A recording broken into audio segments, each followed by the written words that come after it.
Bismillahirrahmanirrahim. Assalamualaikum warahmatullahi wabarakatuh. Alhamdulillahirabbil alamin. Allahumma shalli ala sayyidina Muhammadin wa ala alihi wa sahbihi ajmain.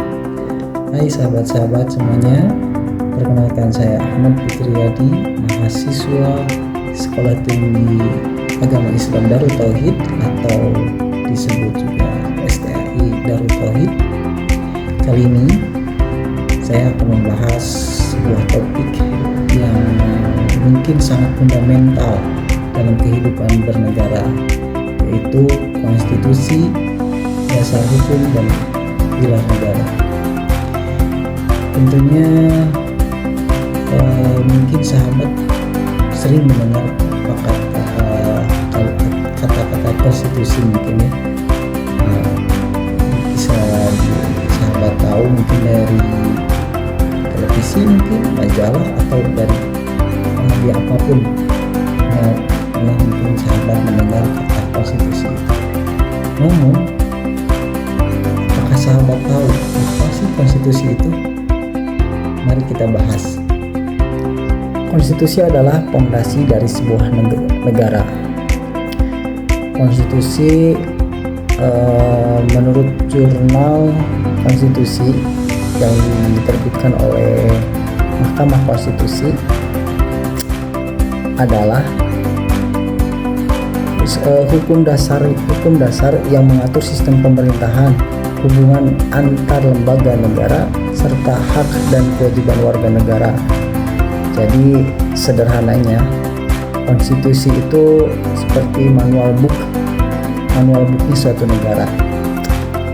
Lalu apa sih pentingnya konstitusi itu? Nah, coba bayangkan oleh sahabat semuanya, jika sahabat memainkan suatu pertandingan yang pertandingan itu tidak tanpa ada aturan, tentunya pertandingan itu tidak akan berjalan baik. Para pemain juga bingung, ya tentunya pertandingan itu juga akan kacau. Nah, seperti itulah konstitusi bagi sebuah negara. Jadi suatu negara jika tidak ada konstitusi tentu akan kacau, tidak ada aturan itu kacau. Jadi konstitusi memberikan kerangka aturan agar semua elemen negara bisa bekerja dengan harmonis. Lalu konstitusi di negara kita adalah Undang-Undang Dasar 1945 atau sering kita sebut UUD 1945, yaitu konstitusi negara Republik Indonesia yang mengatur sistem pemerintahan, hak-hak dasar warga negara, serta prinsip-prinsip dasar kehidupan berbangsa dan bernegara. Undang-undang 1945 ini menjadi pedoman utama dalam menjalankan kehidupan bernegara di Indonesia.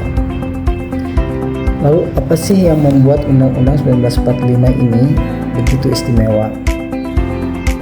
Pertama, Undang-Undang Dasar 1945 ini adalah pedoman hukum tertinggi di negeri kita Indonesia ini. Segala undang-undang, peraturan, atau kebijakan yang dibuat harus merujuk pada Undang-Undang Dasar 1945 ini. Yang kedua, Undang-Undang Dasar 1945 ini tidak hanya statis, tapi juga dinamis. Sejak pertama kali diresmikan, konstitusi ini mengalami 4 kali amandemen, yaitu pada tahun 1999, tahun 2000, 2001, dan 2002. Amandemen ini penting untuk menyesuaikan dengan kebutuhan dan tantangan zaman. Struktur Undang-Undang Dasar 1945.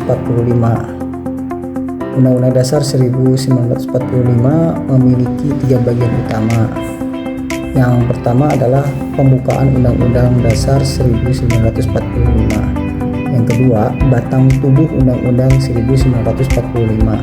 Yang ketiga adalah penjelasan Undang-Undang Dasar 1945. Lalu apa sih pembukaan Undang-Undang Dasar 1945 itu? Yaitu adalah pembukaan Undang-Undang Dasar 1945 itu berisi proklamasi kemerdekaan Indonesia, tujuan negara, serta dasar negara Pancasila. Pembukaan ini menjadi landasan filosofis bagi seluruh isi konstitusi. Selanjutnya yang kedua itu batang tubuh Undang-Undang Dasar 1945.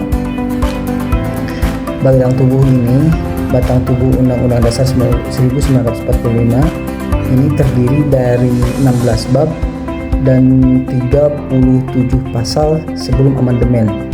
Bab-bab ini mengatur tentang struktur negara, hak asasi manusia, kewenangan lembaga-lembaga negara, serta hubungan antara negara dan warga negara. Yang ketiga adalah penjelasan Undang-Undang Dasar 1945. Penjelasan Undang-Undang Dasar ini memberikan interpretasi lebih mendalam terhadap setiap pasal yang ada di dalam batang tubuh Undang-Undang Dasar tersebut. Penjelasan ini memberi pemahaman tambahan agar konstitusi lebih jelas diterapkan. Prinsip dasar konstitusi Indonesia.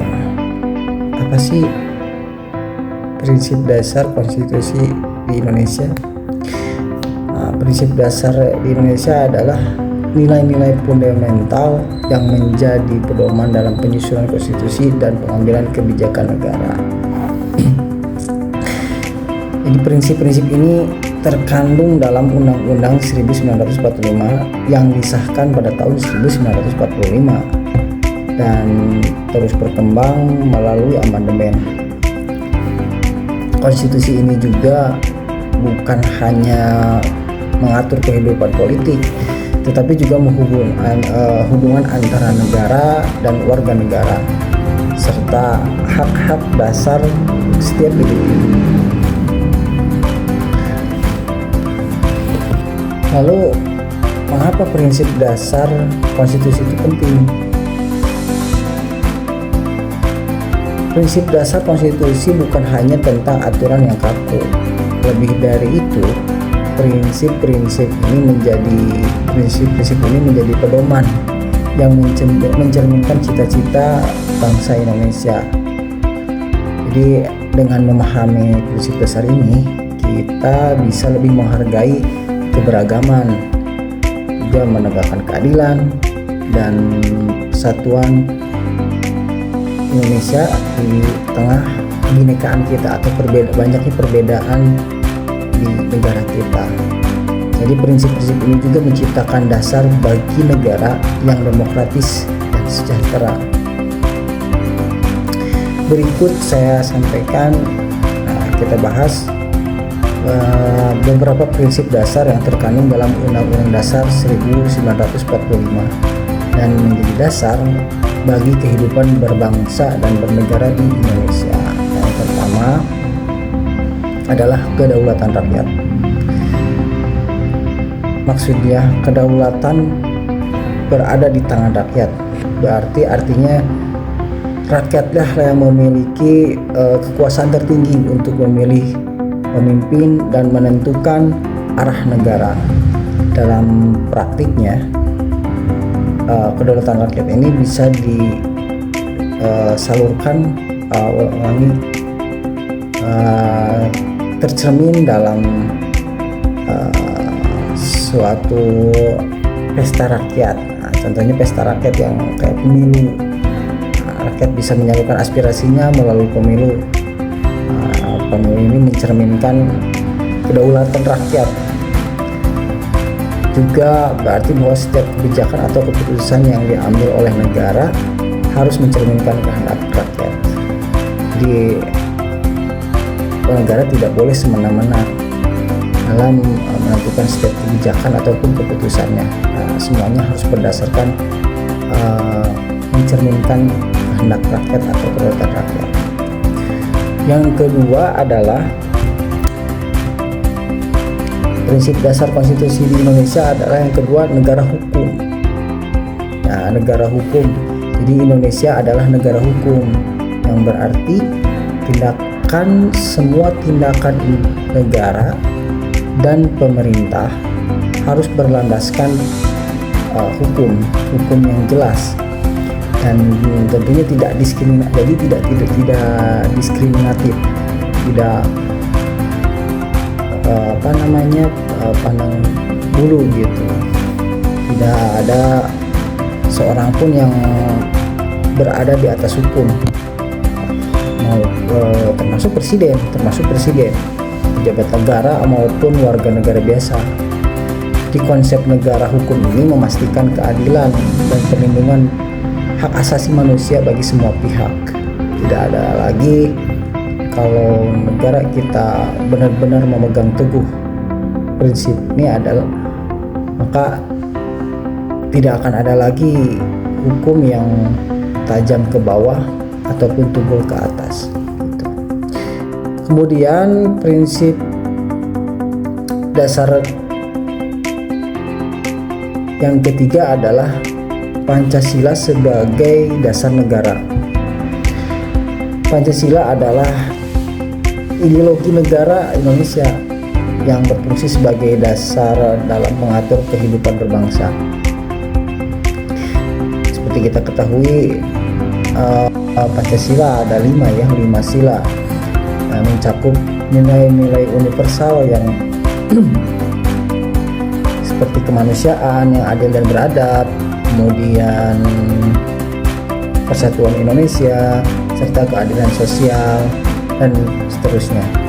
Pancasila menegaskan pentingnya keseimbangan antara hak individu dan kepentingan kolektif, serta menghormati keberagaman budaya dan agama di Indonesia.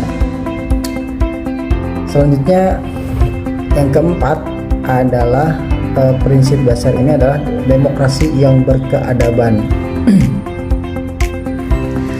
Demokrasi itu nggak melulu tentang soal pemilu, tetapi juga musyawarah mufakat,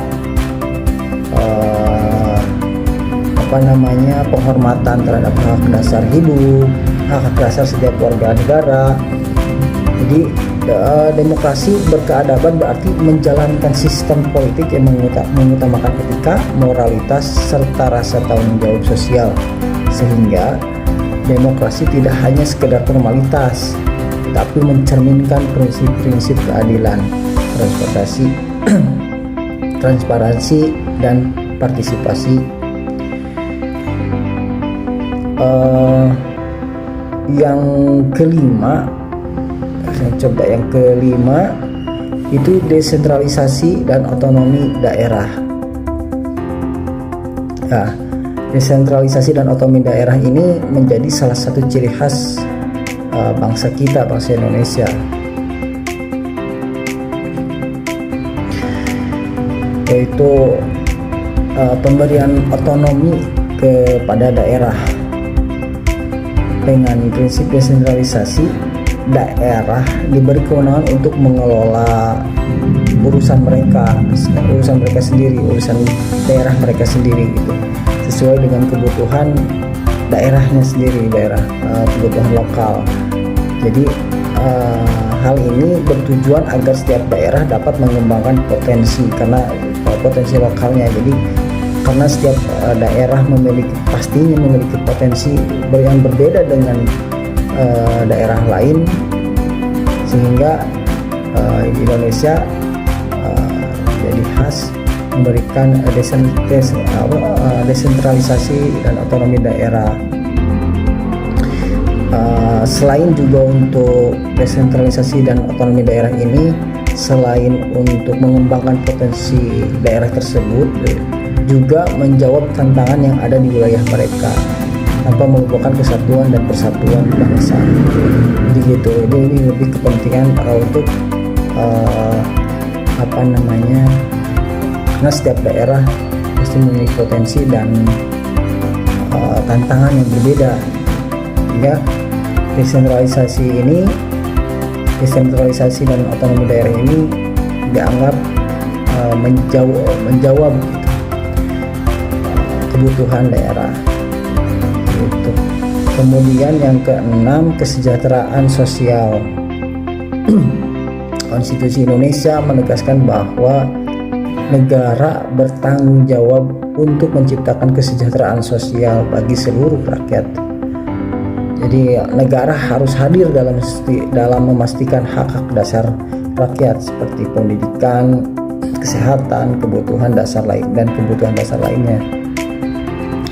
Hal ini kesejahteraan sosial ini bertujuan untuk mewujudkan pemerataan kesejahteraan di seluruh Indonesia, baik di kota maupun di pedesaan. Baik, jadi setelah kita bahas tentang prinsip-prinsip dasar konstitusi di Indonesia, lalu muncul pertanyaan, bagaimana dampak prinsip-prinsip dasar ini terhadap kehidupan berbangsa. Jadi prinsip-prinsip dasar ini bukan hanya sekedar teori yang ada di atas kertas. Prinsip ini juga berdampak langsung pada kehidupan kita sehari-hari tentunya. Dengan adanya prinsip kedaulatan rakyat, kita bisa memilih pemimpin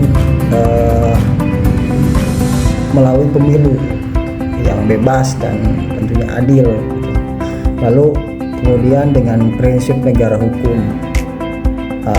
dengan prinsip ini kita bisa memastikan bahwa setiap keputusan yang diambil oleh negara harus sesuai dengan hukum yang berlaku tanpa pandang bulu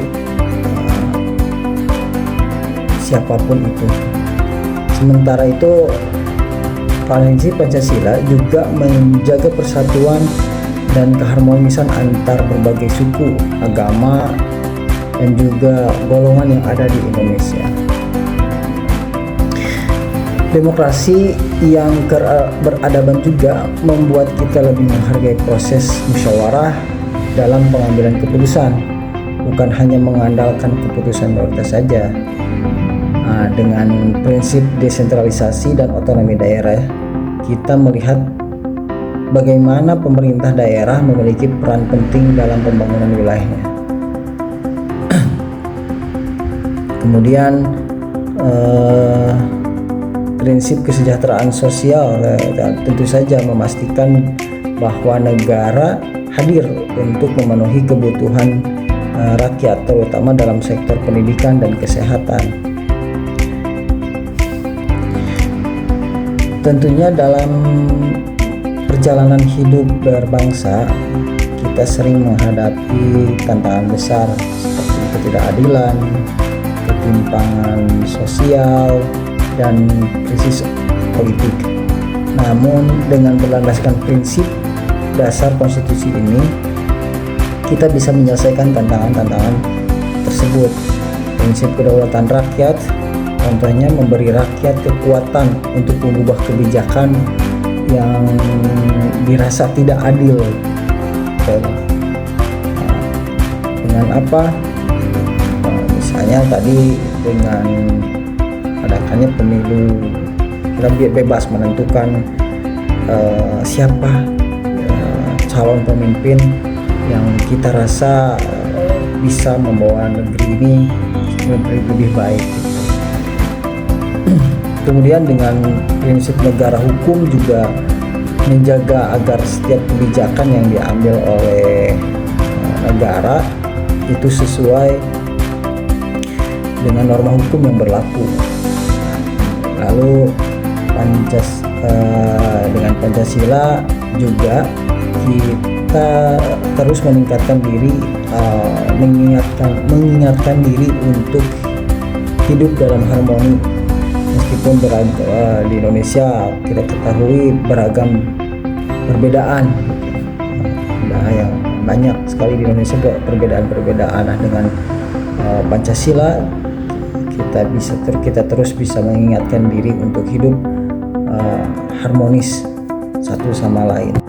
Nah, jadi prinsip dasar konstitusi Indonesia ini bukan hanya sekedar aturan yang ada dalam Undang-Undang Dasar 1945 saja, tetapi merupakan landasan yang menciptakan negara yang adil, makmur, dan demokratis. Dari dari kedaulatan rakyat hingga kesejahteraan sosial, semua prinsip ini bekerja bersama untuk memastikan masa depan Indonesia yang lebih baik bagi seluruh rakyat Indonesia. Kemudian apa saja fungsi konstitusi dalam kehidupan kita? Yang pertama adalah sebagai alat pembatas kekuasaan. Jadi konstitusi juga memastikan bahwa tidak ada lembaga atau individu yang memiliki kekuasaan yang tidak terbatas. Jadi, dengan konstitusi kekuasaan dapat dibatasi. Jadi tidak ada kekuasaan yang absolut gitu, mutlak. Yang kedua adalah menjamin hak asasi manusia. Jadi dengan konstitusi itu bisa melindungi hak-hak kita sebagai warga negara. Misalnya jika ada pelanggaran hak, kita bisa menuntut keadilan berdasarkan konstitusi. Yang ketiga, konstitusi juga sebagai sumber hukum tertinggi. Jadi semua hukum di Indonesia harus sesuai dengan Undang-Undang 1945. Jika ada hukum yang bertentangan, maka jika ada hukum yang bertentangan dengan Undang-Undang Dasar 1945 ini, maka hukum itu bisa dibatalkan. Selanjutnya yang keempat, sebagai identitas nasional. Jadi fungsi konstitusi juga adalah untuk mencerminkan nilai-nilai dan jati diri bangsa Indonesia. Jadi konstitusi juga berfungsi sebagai identitas nasional Indonesia, identitas bangsa Indonesia. Oke, itulah pembahasan kita tentang konstitusi. Jadi dapat kita simpulkan bahwa konstitusi bukan hanya sekumpulan pasal yang tertulis di atas kertas, melainkan konstitusi adalah roh dan jati diri bangsa Indonesia. Sebagai warga negara, memahami dan menghormati konstitusi adalah tanggung jawab kita bersama. Dengan begitu, kita bisa menjaga persatuan, keadilan dan kedamaian di negeri ini. Kurang lebih seperti itu penjelasannya. Terima kasih sudah menyimak pembahasan kali ini. Semoga penjelasan ini bermanfaat dan memberikan pemahaman yang lebih mendalam tentang pentingnya konstitusi dan apa itu konstitusi. Oke, terima kasih. Jangan lupa like and subscribe channel ini. Sampai jumpa. Assalamualaikum warahmatullahi wabarakatuh.